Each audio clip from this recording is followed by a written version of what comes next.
ఈ రాష్ట్రం మందవునా కాదా? ధరలు పెంచారా లేదా? భరించడాన్ని భారం వేశారా లేదా? వ్యవస్థల్ని విధ్వంసం చేశారా లేదా? ఆ రోజు మీరందరూ కూడా ప్రజావేదిక కూలిస్తే ఏదో నా వేదిక కూల్చేట్టు ఆలోచించారు. నాది అదే. ఎవరది? ప్రజలది అవునా కాదా? ప్రభుత్వం అవునా కాదా?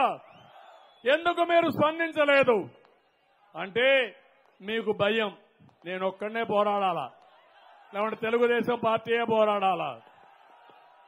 అవునా కాదా? కేసులు పెడతారని భయపడితే ఏమవుతాం మనం? అందుకే అడుగుతున్నా, అవసరమైతే ఇంటికొకరు సిద్ధంగా ఉండాలి.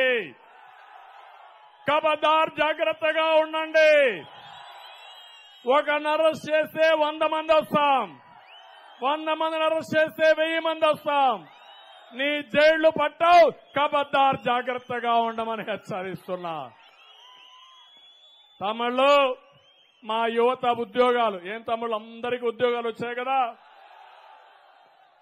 జాబ్ క్యాలెండర్ వచ్చింది కదా, టీచర్ ఉద్యోగాలు వచ్చాయి కదా, పోలీస్ ఉద్యోగాలు వచ్చాయి కదా. ఏం తమ్ముళ్ళు, జనవరిలో జాబ్ క్యాలెండర్ పెడతాన్నాడా లేదా? ఆ రోజు మనందరం కొంతమంది ఓట్లు వేశారా లేదా? యువతను అడుగుతున్నా, మీ జీవితాన్ని నాశనం చేసిన ముఖ్యమంత్రిని వదిలిపెడతారా అని మిమ్మల్ని అడుగుతున్నా. ఒక పక్కన జాబ్ క్యాలెండర్ పోయింది, ప్రైవేటు పెట్టుబడులు పోయినాయి, స్కూళ్లన్నీ మూసేశారు. అక్కడ కూడా ఇంక ఉద్యోగాలు అవసరంలా.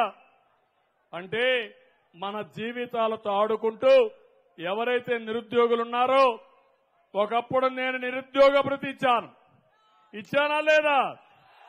విదేశ విద్య ఇచ్చాను. ఒక్కొక్కరికి 15 లక్షల రూపాయలు, 20 లక్షల రూపాయలు.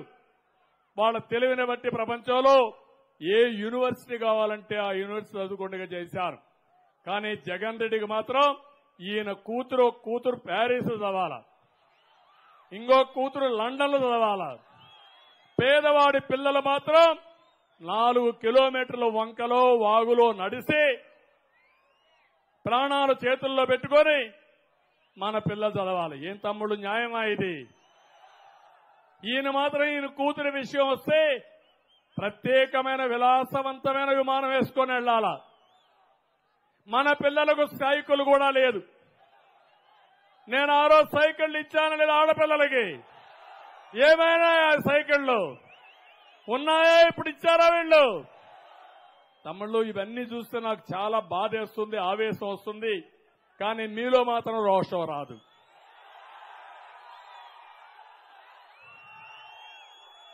లేదు, రాలేదు.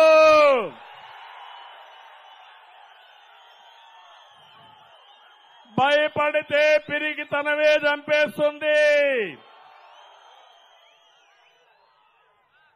అదే ధైర్యం చేస్తే వాళ్ళ ప్రాణం వాళ్ళకెంత ముఖ్యమో మన ప్రాణం కూడా మనకంతే ముఖ్యం.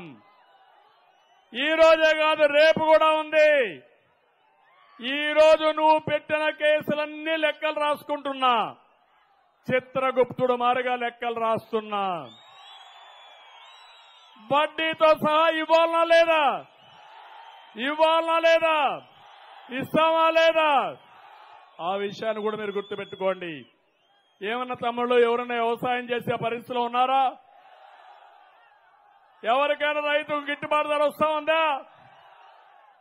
ఏ రైతుకు కూడా గిట్టుబాటు ధర రావడం లేదు. అవునా కాదా?